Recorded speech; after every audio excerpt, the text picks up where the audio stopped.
பிடிக்காதுல்ல, அதே போலதான் ஏசப்பாவுக்கும் நம்ம சோகமா இருந்தா பிடிக்காது.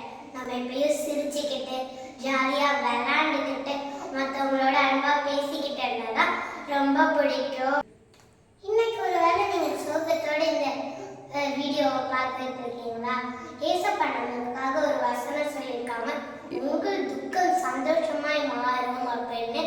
யோவான் 16:20 ஏசப்பா சொல்லியிருக்காங்க ஃப்ரெண்ட்ஸ். ஸோ நம்ம எப்பயுமே சந்தோஷமா இருக்கணும். அதை தான் நம்ம ஏசப்பா விரும்புகிறாங்க.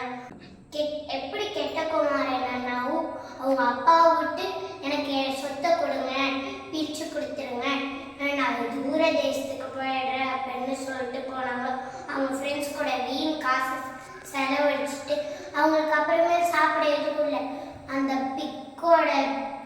பிக்குக்கு சாப்பாடு போடுறது தான் இருந்தது.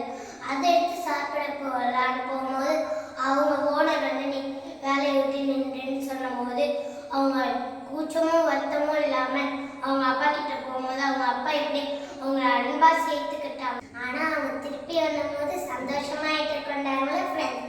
அதான் நம்மளுக்கு அப்படிதான் ஏசப்பாவும் நம்ம ஏதாவது தப்பு பண்ணிட்டு திருப்பி போனால் அவங்க நம்மளை அன்போடு ஏற்றுப்பாங்க ஃப்ரெண்ட்ஸ்.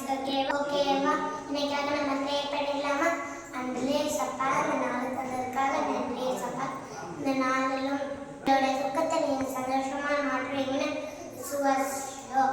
ஹோப்களுக்காக நன்றி ஏசப்பா.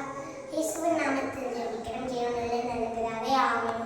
ஓகே ஃப்ரெண்ட்ஸ், நாளைக்கு நாங்கள் உங்களை இன்னொரு ரசனத்தோடு சந்திக்கிறோம். அண்ட் நான்